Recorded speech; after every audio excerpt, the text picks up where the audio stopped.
Kështu thot postimi juaj. Hoxha, a mundesh me na bën një rukje se prej pas darsme hiç nuk jam mirë. E darsmën si e keni pas? Ja kthen Hoxha. Vallahi be Hoxh me muzikë të gjallë, sherrën e kemi pas në darsëm. E po mirë, thërë në sherrën të bëj rukje.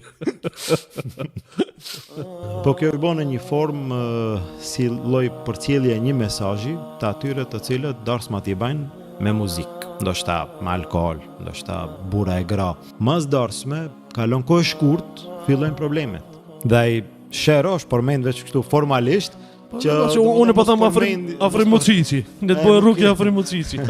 Nuk i di ato emrat e këngëtarëve, po domethënë e kanë përmend veç kështu formalisht, domethënë po si një lloj këngëtari që ti e ke pas ndarsëm. A e ke pas ndarsëm me muzikë? Po. Me muzikë gjallë? Po. Me këngëtar? Po. Në ato momente, në atë kohën e darsmës, ku ishte Islami? S'ka interesu fare. Ku ishte Kurani? S'ka interesu fare. Ku ishin ligjet e Allahut që është dashur mos më shkel, nuk ka interesu fare. Tash, qefet, gëzimet, ato i ke bën krejt mënyrë të haramit. Tash në moment të zorit, kur s'ki ku shkon, Hoxha, megjithse ne realisht jo që ju përgjigjemi njerëzve në këtë mënyrë, tash ti shko, nuk ju përgjigjemi, po le të jetë kjo një mesazh, domethënë pak në formë qortimi, kujdesu pak, se hoxhallarët nuk janë për këtë punë, nuk janë hoxhallarët që ti një jetë mundesh me bë çka dush, e mandi kur të vije zori, kur s'ki ku shkon, frima një ujë. Hoxha. Ja, nuk është hoxha. Hoxha është edhe ma herët. Prej ma herët ti thire hoxhan, Hoxha kam darsëm, si muj me bo unë darsmën pa i shkel kufit Allah? Si muj unë mu martu ashtu si Allah është i knaqën? Si muj unë me bo martesën e shëndosh që nesër mos kem kësi lloj probleme dhe Hoxha mundet me dhënë udhëzime se si duhet me bo darsmën.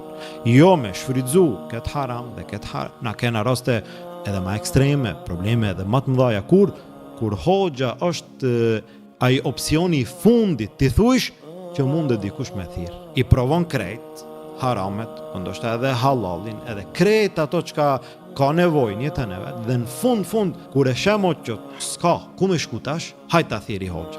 Nuk është Hoxha ky i fundit që duhet të jetë. Nuk është pyetje figura e Hoxhës, ai personaliteti i Hoxhës, është pyetje fe Allahut. Domethënë ti Islamin e ki në fund, kur nuk ki zgjidhje, hajt ndoshta në Islam gjetë një zgjidhje. Sa është Islami aty? Islami duhet të jetë i pari, jo i fundit. Në shembull kena raste ka ndodhur i ri edhe re, lidhjen haram, kontakt haram, afrim haram, vetmi haram, zina haram. Krejt ka ndodhur. Çka ka ndodhur? Shtadzani haram. Tash mas krejt këtyre hapave të gabuar, i fundit kush është? Hoxha. Tash i fundit është Hoxha. Fatkeqësisht i fundit është Islami. Sa i ka thy ligjet e Allahut, ligjet e Islamit prej herët, vetmin haram, përshëndetjen përdora haram, afrimin haram, njoftimin haram, deri edhe hapat më të mëdhenj zina haram. Gjuna i madh ndaj Allahut azza wa jall. Në fund shtatzani.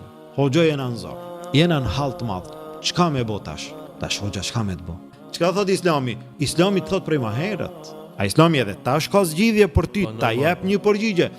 Ama ti ku e patë Islamin më herët? Ja nuk t'interesoj Islami hiç më herët, çka thot feja? Qa unë kum gabu jam taku në haram? Interesohu.